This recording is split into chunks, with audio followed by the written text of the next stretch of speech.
وہ اہل مدین کاروباری معاملات کے ناپ تول میں کمی کیا کرتے تھے، اچھا مال دکھا کر ناقص مال دیتے تھے اور کاروباری معاملات میں چوری کیا کرتے تھے اور زمین میں فساد پھیلاتے تھے اور عبادت میں شرک کیا کرتے تھے۔ تو ان کے ہدایت کے لیے اللہ تعالیٰ نے حضرت شعیب علیہ السلام کو بھیجا۔ حضرت شعیب علیہ السلام نے انہیں ایک اللہ کی بندگی کی دعوت دی اور انہیں ناپ تول میں کمی کرنے سے منع فرمایا اور معاملات میں بین انصاف کرنے کا حکم دیا، جس کا ذکر اللہ تعالیٰ نے قرآن میں یوں فرمایا: اے میری قوم، ناپ تول انصاف کے ساتھ پوری کرو، لوگوں کو ان کی چیزیں کم نہ دو اور زمین میں فساد اور خرابی نہ مچاؤ۔ سورہ ہود۔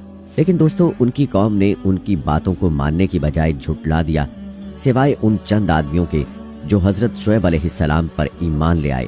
تو اللہ نے ان پر چیخ کا عذاب نازل فرمایا جس سے وہ ہلاک ہو گئے، جس کا ذکر قرآن پاک میں یوں فرمایا کہ جب ہمارا حکم عذاب آ پہنچا، ہم نے شعیب کو اور ان کے ساتھ تمام مومنین کو اپنی خاص رحمت سے نجات بخشی اور ظالموں کو سخت چنگھاڑ کے عذاب میں دھر دبوچا، جس سے وہ اپنے گھروں میں اوندھے پڑے ہوئے ہو گئے، گویا کہ وہ ان گھروں میں کبھی بسے ہی نہیں تھے۔ آگاہ رہو، مدین کے لیے بھی ویسی ہی دوری ہو جیسی دوری سمود کو ہوئی۔ سورہ ہود۔ دوستو، پچھلی انبیاء کی قوموں پر جتنے بھی عذاب آئے وہ سب ان کی نافرمانیوں کی وجہ سے آئے، چاہے وہ نافرمانی کاروباری معاملات کی صورت میں ہو یا آپس میں تعلقات کی صورت میں ہو یا عبادات کی صورت میں ہو۔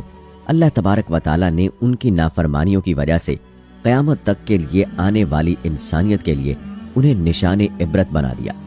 آج بھی دنیا میں ایسے کئی مقامات موجود ہیں جہاں ان کے آثار نمایاں ہیں اور ان عذابات کا اقرار جدید سائنس بھی اپنی ریسرچ میں کر چکی ہے۔ جن باتوں کی وجہ سے وہ عذاب خدابندی کی لپیٹ میں آئے، وہی باتیں آج ہمارے معاشرے میں بھی نمایاں ہیں۔ نبی کریم صلی اللہ علیہ وآلہ وسلم نے اللہ سے اپنی امت کے حق میں دعا کی کہ اے اللہ، میری قوم کو ہدایت دے اور ان کو پچھلی دیگر قوموں کے عذاب سے محفوظ فرما۔ نبی کریم صلی اللہ علیہ وآلہ وسلم کی اس دعا مبارک سے آج ہم پچھلی دیگر قوموں کے عذاب سے محفوظ ہیں۔ لیکن دوستو، پچھلے چند سالوں سے عذاب کی بہت سی نشانیاں دیکھنے کو ملی، جیسے کہ کورونا، جیسے کہ سیلاب، زلزلے، موسمیاتی تبدیلیاں اور عرب معاشرے کا تبدیل ہونا۔ آج کے اس معاشرے میں ہماری ان گنت معاشرتی اور کاروباری برائیوں کی وجہ سے مہنگائی کا بڑھنا، قتل و غارت کا پھیلنا، جھوٹ، غیبت، چوری، مکاری، بے حیائی اور خود غرضی کا پھیلنا، یہ سب قرآن اور اس کے احکام سے دوری کی وجہ سے ہے۔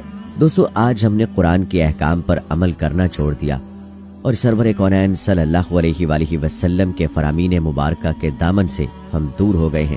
ایک وقت تھا جب مسلم قوم معاشرتی اور کاروباری معاملات میں قرآن و سنت کی روشنی میں عمل پیرا تھی اور خوشحال زندگی گزار رہی تھی، اور غیر مسلم اقوام ان کے اس خوشحال زندگی پر رشک کیا کرتے تھے اور مسلمانوں کی تہذیب و تمدن پر فخر کیا کرتے تھے۔ اگر آج ہم قرآن و سنت کے مطابق اپنی زندگی گزاریں اور نبی اور آل نبی صلی اللہ علیہ وآلہ وسلم کی زندگی کو اپنے لیے مشعل راہ بنا لیں تو انشاءاللہ یہ مسلم قوم پھر سے خوشحال زندگی کے موڑ پر ہوگی اور عذاب الہی سے بھی محفوظ رہے گی۔